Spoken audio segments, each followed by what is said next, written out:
தாவேக தலைமையிலான தமிழ்நாடு அரசின் முதல் சட்டப்பேரவை கூட்டத்தொடர் நாளை தொடங்குகிறது. மகளிர் உரிமை தொகை 2500 உயர்த்தப்படுவது உள்ளிட்ட முக்கிய அறிவிப்புகள் வெளியாகும் என்று எதிர்பார்க்கப்படுகிறது.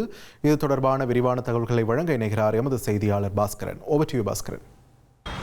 தமிழக வெற்றிக் கழக தலைமையிலான தமிழக அரசின் சட்டப்பேரவையினுடைய முதல் கூட்டத்தொடர் ஆண்டினுடைய முதல் கூட்டத்தொடர் என்பதால் சட்டப்பேரவையில் நாளை ஆளுநர் அர்லேக்கர் உரை நிகழ்த்த உள்ளார். ஆளுநர் உரை மீது எதிர்பார்ப்புகள் ஏராளமாக இருக்கிறது. தமிழக சட்டப்பேரவையில் தேர்ந்தெடுக்கப்பட்ட சட்டமன்ற உறுப்பினர்களில் 146 சட்டமன்ற உறுப்பினர்கள் புதிய சட்டமன்ற உறுப்பினர்கள். சட்டப்பேரவையுடைய வரலாற்றிலேயே அதிக சட்டமன்ற உறுப்பினர்கள் புதிய சட்டமன்ற உறுப்பினர்களாக தமிழக வெற்றிக் கழக தலைமையிலான அரசில் இடம்பெற்றிருக்கார்கள்.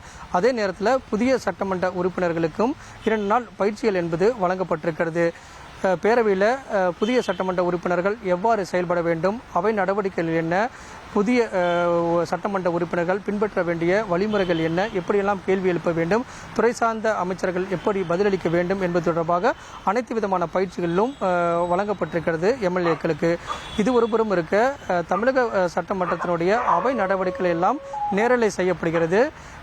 அதைத் தொடர்ந்து இந்த தமிழக சட்டப்பேரவையினுடைய ஆளுநர் உரையோடு தொடங்கக்கூடிய கூட்டத்தொடர் என்பதால் ஆளுநர் உரை மீதான விவாதம் எத்தனை நாட்கள் நடத்தலாம், ஆளுநர் உரைக்கு மீதான விவாதத்துக்கு பதிலுரையை முதலமைச்சர் எப்போது வழங்கலாம், எந்த தேதியில் வழங்கலாம் என்பது தொடர்பாக நாளை பிற்பகலில் அலுவல் ஆய்வுக்குழு கூடி முடிவெடுக்கும். அந்த வகையில் தமிழக சட்டப்பேரவை கூட்டத்தொடர் என்பது ஒரு 4 நாட்கள் நடைபெறுவதற்குண்டான வாய்ப்புகள் அதிகமாக இருக்கிறது. ஆளுநர் உரை மீது எதிர்பார்ப்புகள் ஏராளமாக இருக்கிறது.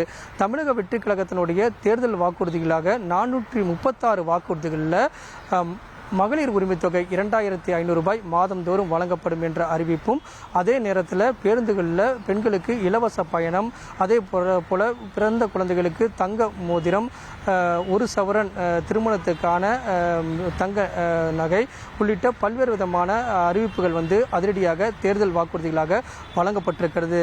இந்த தேர்தல் வாக்குறுதிகளில் வெற்றி தமிழகம் என்ற அடிப்படையில் தொலைநோக்கு திட்டங்களாக தமிழக அரசு அதன் மூலமாக பல்வேறு விதமான தொடர் நடவடிக்கைகள் மேற்கொள்ளப்பட்டு வருகிறது. குறிப்பாக பயிர்க்கடன் எல்லாம் தள்ளுபடி செய்யப்பட்டிருக்கிறது. அதே நேரத்தில் நேற்று கூட நிதியமைச்சர் மரிய வில்சன் வெள்ளை அறிக்கை வெளியிட்டிருக்கிறாரு. தமிழக அரசினுடைய இந்த வெள்ளை அறிக்கையாக வெளியிடப்பட்டிருக்கக்கூடிய இந்த அறிக்கையின் மூலமாக கடன் 10 லட்சம் கோடிக்கு அதிகமாக உள்ளது என்பதையெல்லாம் சுட்டிக்காட்டியிருக்கிறார். இந்த நிலையில் ஆளுநர் உரை மீதான எதிர்பார்ப்புகள் ஏராளமாக இருக்கிறது. தமிழக வெற்றிக் கழகம் தேர்தல் வாக்குறுதியாக கொடுத்திருக்கக்கூடிய அனைத்து விதமான அம்சங்களும் ஆளுநர் உரையில் எப்படி இடம்பெற உள்ளது என்பது குறித்தான எதிர்பார்ப்புகள் ஏராளமாக இருக்கிறது. அதே நேரத்தில் நிதி சுமையும் கடன் சுமையும் அதிகமாக இருப்பதால் சிறிது கால அவகாசம் கேட்கப்பட்டிருக்கிறது நிதியமைச்சர் மூலமாக.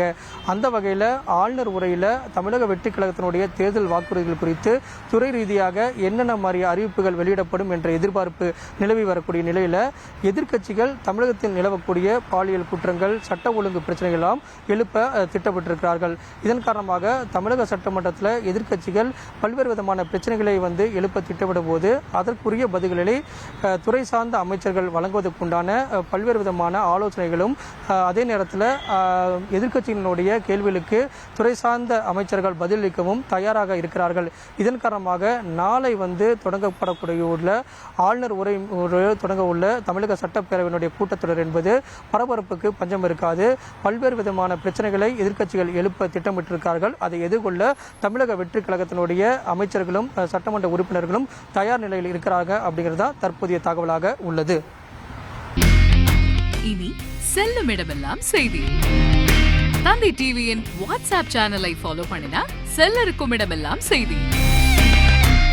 இதோ QR கோட் இப்பவே ஸ்கேன் பண்ணுங்க, ஃபாலோ பண்ணுங்க.